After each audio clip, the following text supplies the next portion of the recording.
YouTube, how we doing?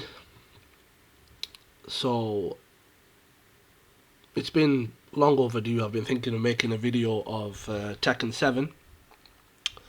I thought since I'm always making videos about Tekken Tag, um, and I've already got Tekken 7, so why not just make a quick video about this and let you good folks of YT know what I think about this game.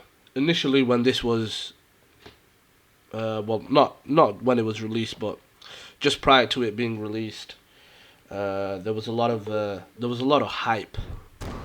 There was a lot of hype, and there was a lot of you know the larger scale of the YouTube community. And when I mean the larger scale, I mean the guys who us guys go to whenever there's a new game being released that we're excited about. We go and check the content. Uh, you know, IGN for example. Anyway, most of these big guys were praising this, and I remember some even going as far as saying that the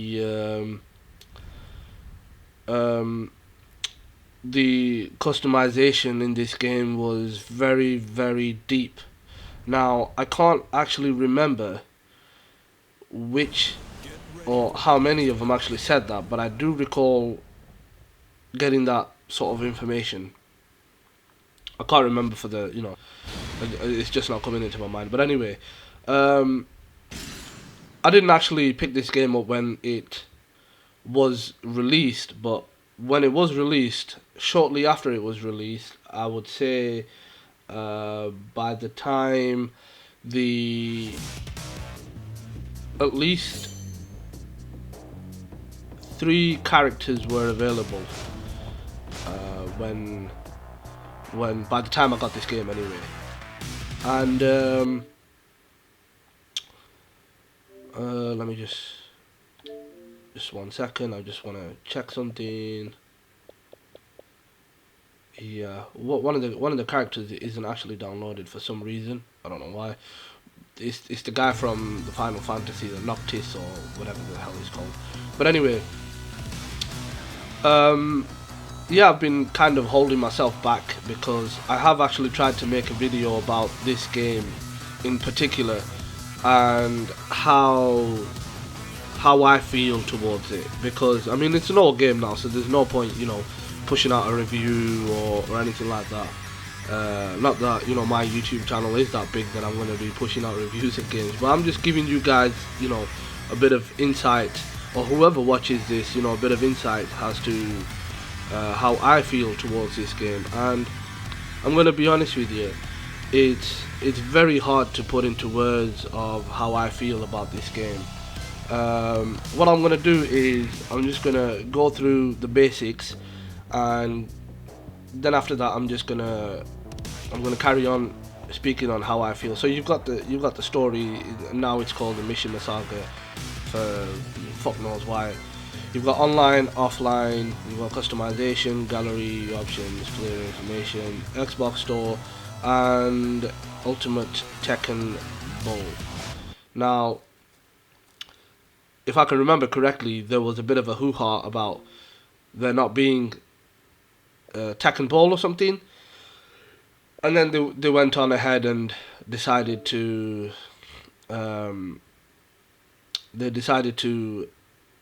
include Tekken Ball for this game.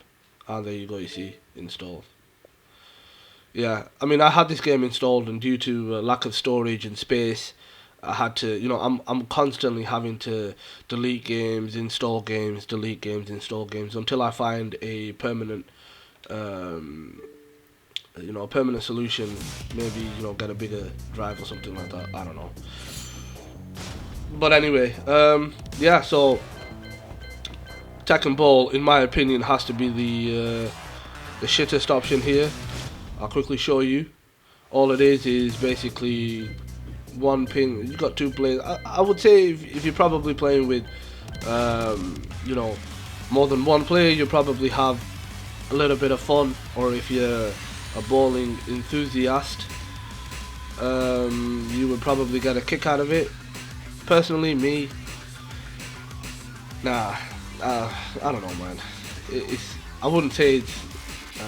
And one thing you're gonna notice is as you go over quickly over the characters, you begin to realize that certain characters have certain attributes. I think the one that I picked was this guy, Feng, and he's pretty good. You can see best score up there, yeah. And all you do is you just pick the character, you just proceed, and you're playing virtual bowling. Now, virtual bowling to me is like playing one of them FIFA games where you love playing football, but not enough to actually go outside and play it. And the same thing, same concept applies here. Is you love playing bowling, but you're a lazy bastard and you don't love it enough to fucking go outside and actually physically fucking play it. And I, personally, me, I've never really been into bowling per se, but and I wouldn't say it's too much fun. But yeah, this is you just keep doing this for so many sets and frames. And, I've never really played bowling. I've never really been into bowling, so and that's all it is basically. And you just rinse and repeat.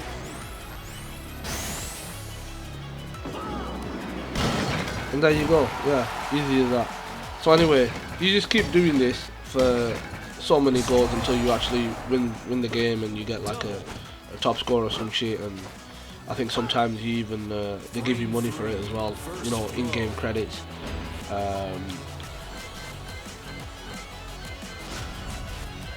Just skip out of here. If I sound a bit weird, it's the winters, and there's always a bug going around here in winters. But anyway, so that's Tekken Ball. We'll move on to offline. Offline, you've got arcade, treasure, versus, and practice.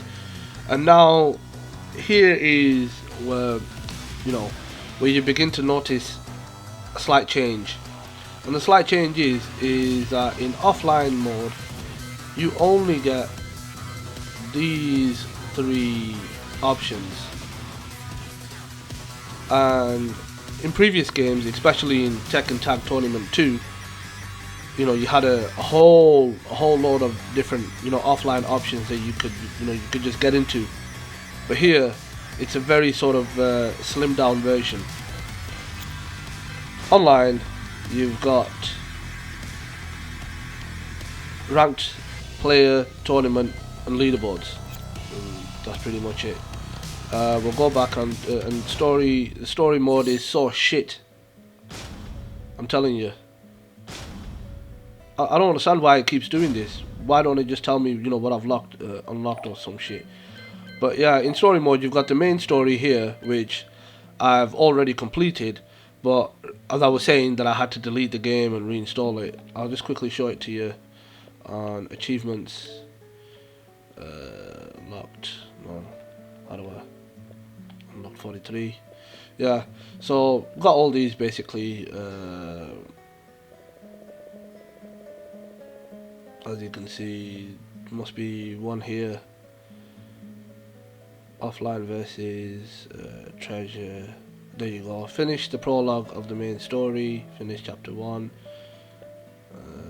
Exclusive versus battle. Finish chapter 8 on the main story. Yeah, yeah. There's no point me, just going through that. But yeah, cleared the story. The story is absolutely shit. And when I say the story is shit, I mean the story is shit. But the campaign in itself is fun to play. Visually, this game looks fantastic. Online play, very rarely, I've come across a match where the connection is a bit, up and down. But most of the time, it's a solid experience online. It definitely is. Visually, yeah, again, every character, the details. Akuma, being a character from the Street Fighter series, and Geese, being a SNK character, they look exactly how they would in their own games, or from wherever they come from. There you go. Yeah, here's my man, Miguel.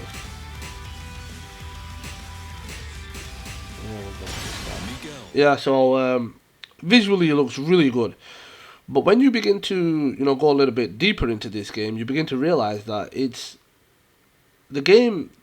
I don't know what Namco Bandai was doing when they pushed this game out, but the game is not your normal Tekken game. For one, it's been highly casualized, meaning you've got these now. You've got moves like this. And sure, they look really fancy and everything, but all you're doing is you're just pressing one button. And you've done 55 damage. And I don't know how to do his rage drive or whatnot, but that's the best punch. Oh, that's the rage art again. So these moves where the camera goes here and there and it's all a bit flashy and the other, the opponent isn't capable of doing anything. These are called rage art and rage drive. I'm just trying to figure out how you do rage drive on this guy. No idea. Nah, again, same. Yeah, so they've included these rage art moves, which are absolutely pathetic. They do look good. They definitely look good. But if you actually think about this game, and if you actually compare this game side by side, and if you actually look at Lily's shoe at the bottom, you can see it's actually going through the through the floor. Can you see it? But yeah, visually, other than that, visually this game is pretty good. But when you begin to dig deep, it's actually taking. Initially, I thought maybe it's taking a small step away from traditional Tekken, whereas they are trying to appeal to more casual,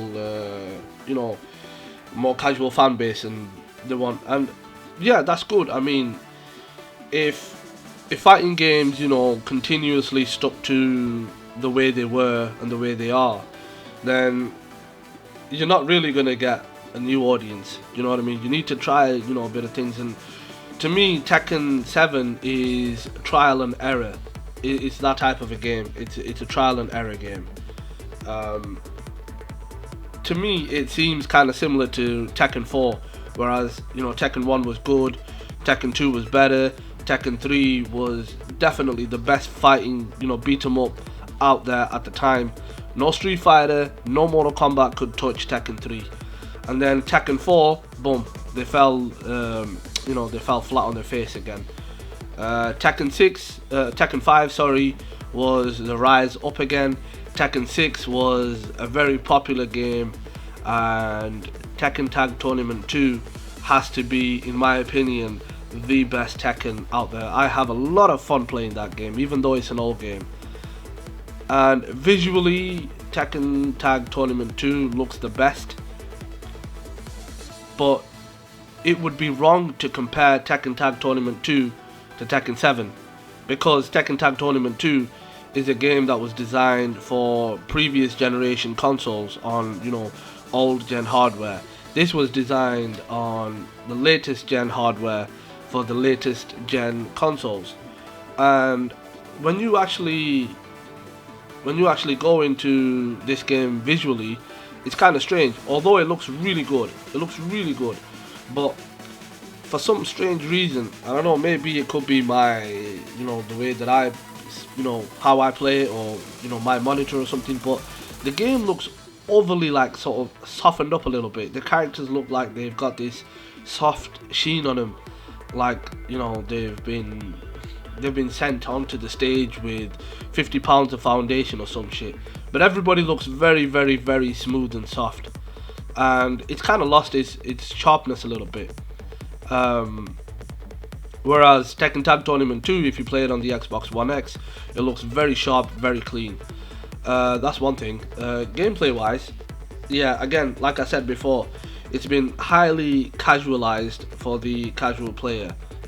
Now when you get on online, knowing that this is a newer game and everything, but it seems like there's not many people actually, you know, bothered to play it, not especially nowadays. As you can see, it's taking a hell of a long time to find me a match, and when it does find you a match, you then, you know, go on to see that it then takes even longer to get you into the match.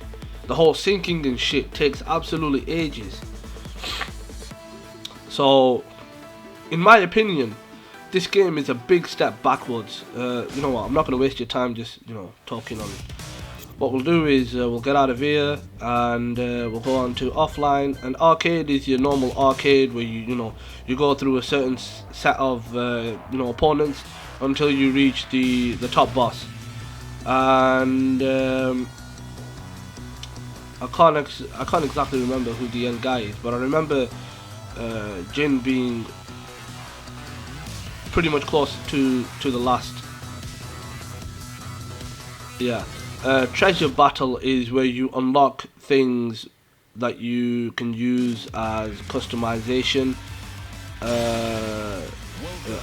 Where you can use to customize your character.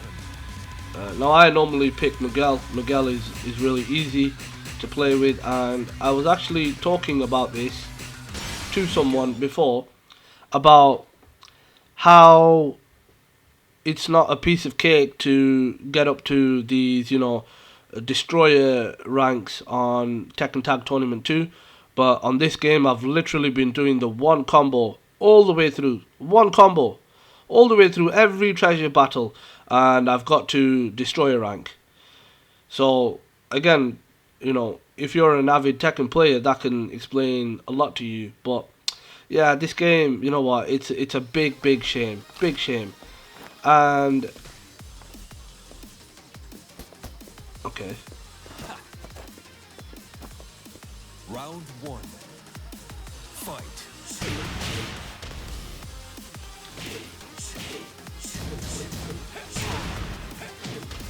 Yeah, visually it looks nice, but if I don't know, it seems overly smooth.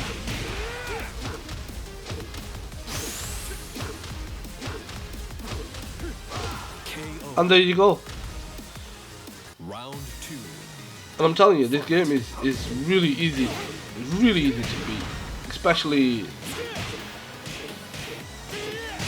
the lower levels.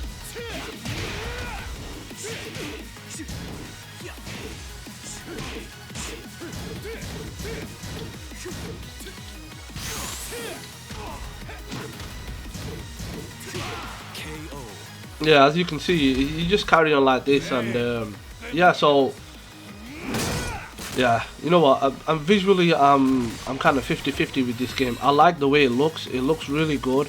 Some of the particle effects and special effects look really nice in this game, but and the sound choice, I don't know. They've gone with this weird kind of techno bullshit music that is so irritating. You know what? Next match load up here, I'm gonna let you guys listen to it. It's absolutely shit.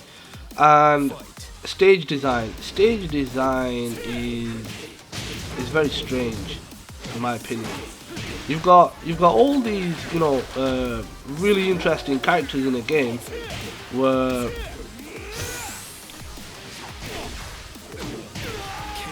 and the stages are kind of limited and look very bland, and it almost looks like they were designed on a coffee break, honestly.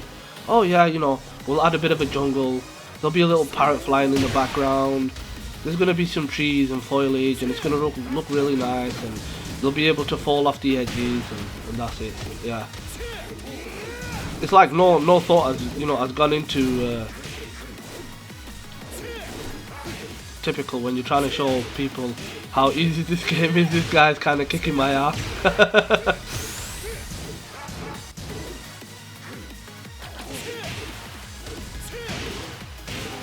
Yeah, so yeah, yeah. I mean, sound wise, you know, the punches and everything. If you're playing this on a, you know, on a sound system, you've got the full setup basically.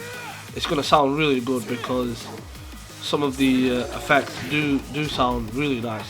Really, you know, it's like some of the punches and everything, they have a lot of depth in them. Or if you're playing with some decent set of talent. But I mean, the music for this game is by far the worst in any Tekken.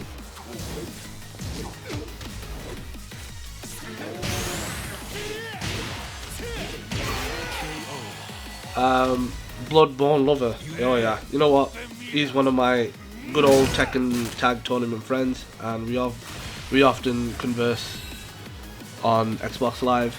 A very good player on Tekken Tag Tournament as well. Have had many good fights with him, just like Danger Mouse. So anyway, as I was going through this game, playing it, just basically getting to grips with it again, because I wanted to make this video. Because to be honest with you, just uploading videos of Tekken Tag Tournament all the time is kind of boring. So I thought I'd change it up a little bit and make a video of this. I wanted to make a video of this, and soon I shall be making a video on Mortal Kombat X. Not X, the new one, but the one older than this. And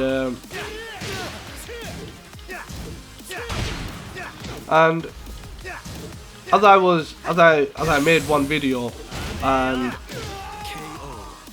yeah, this is the guy from the Final Fantasy series. I have no idea who this guy is. I'm not familiar with Tekken. I mean, Final Fantasy games.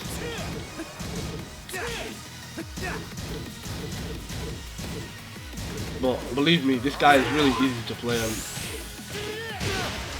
I wouldn't say he doesn't suit being in the Tekken game, but it's a bit stupid, to be honest with you. From all the games and characters you could have picked from, and from all the people you could have partnered with, they decide to choose this fucking emo dickhead. This guy who looks like he could be fucking, yeah. He's got a very easy set of moves. That kick must have hurt. But yeah, and then as I was actually recording some footage for this video, I got a message from Danger Mouse, and Danger Mouse asked me if I was on Tekken Tag, and I said no, I was on T7. He then goes on to say that Street Fighter 7 is poo. Now I'm sat there and I'm thinking to myself, is this guy drunk or something? There ain't even a Street Fighter 6. Where the hell did he get a Street Fighter 7 from? And then I said, no, I'm on Tekken 7. And he goes, it may look like Tekken, but it's not. Lol. And you know what? That was like, it just hit me in my mind as to what I actually wanted to say about this game. And it's like he filled in the missing word, and that was actually what I was actually looking for. And thank you very much for that, Danger Mouse. If you watch this movie, I appreciate the input. And then I asked him if it was okay if I could use that in a video, and he said of course you can. So I appreciate that, Danger Mouse. Thank you very much for that, sir. And yeah, it is actually Danger Mouse who actually came up with it, but I was trying to find the right words to describe this game, and the best way I could describe it was that it's like a Tekken, a Tekken offspring. It doesn't feel like Tekken. It doesn't play like Tekken. It does. It's familiar in many ways, but the changes in it are so much so that it doesn't really feel like a full-fledged Tekken game. If you get Tekken Tag Tournament 2 and put it on, I'd say maybe 3 or 4 years of a slim fast diet and feed it Weight Watchers food, then that Tekken Tag Tournament 2 will go to the toilet and shit out this Tekken 7. This is what you get after Tekken has been on a diet. But as you will see here, even though Tekken is on a diet, you still gotta pay fucking £20 for Season Pass 3, £25 for Season Pass 2, and this, as I mentioned, when this game was released, and after the season pass, you know, it must have been sometime after the season pass came out. It was on sale, so I decided to pick it up. And what a mistake it was. But yeah, so now you can play as this guy from Walking Dead. And these guys who you are already familiar with, who were in every other Tekken game since they've been introduced. This vampire, you know, semi-vampire, semi-sexy bitch, and Lee Wulong, and Anna Williams, and Julia Chang, and Tekken Ultimate Tekken Ball. If you don't have the season pass, you have to actually also pay for this too. And they want £5 per character and £6.39 for these other ones. Yeah, so that's Tekken 7 for you. It's a slimmed down version of the Tekken experience, and they want you to buy the game, play the game, and keep playing the game, and then they want you to buy more shit. So that is Tekken 7. And initially, when I was thinking about making this video, I was actually thinking of going in depth, you know, with the story mode and the online and offline and customization and all that. But to be honest with you, I mean, it's just downright fucking cheeky. And all this, you know, paid for content, you know, content being locked behind a paywall. And if you play, you know, offline treasure battles, all those characters that you have to pay for, you are able to, you know, they are actually in the game. They're fighting with you. And you know, if I was a hacker, I could probably do it. And I remember a good few years ago, some people actually did that with a Capcom game. I can't remember which one it was. I think it was Street Fighter versus Tekken. Can't remember. But yeah, that game was utterly shit too. But yeah, Tekken 7. That's my take on Tekken 7. And until next time, I'll see you guys.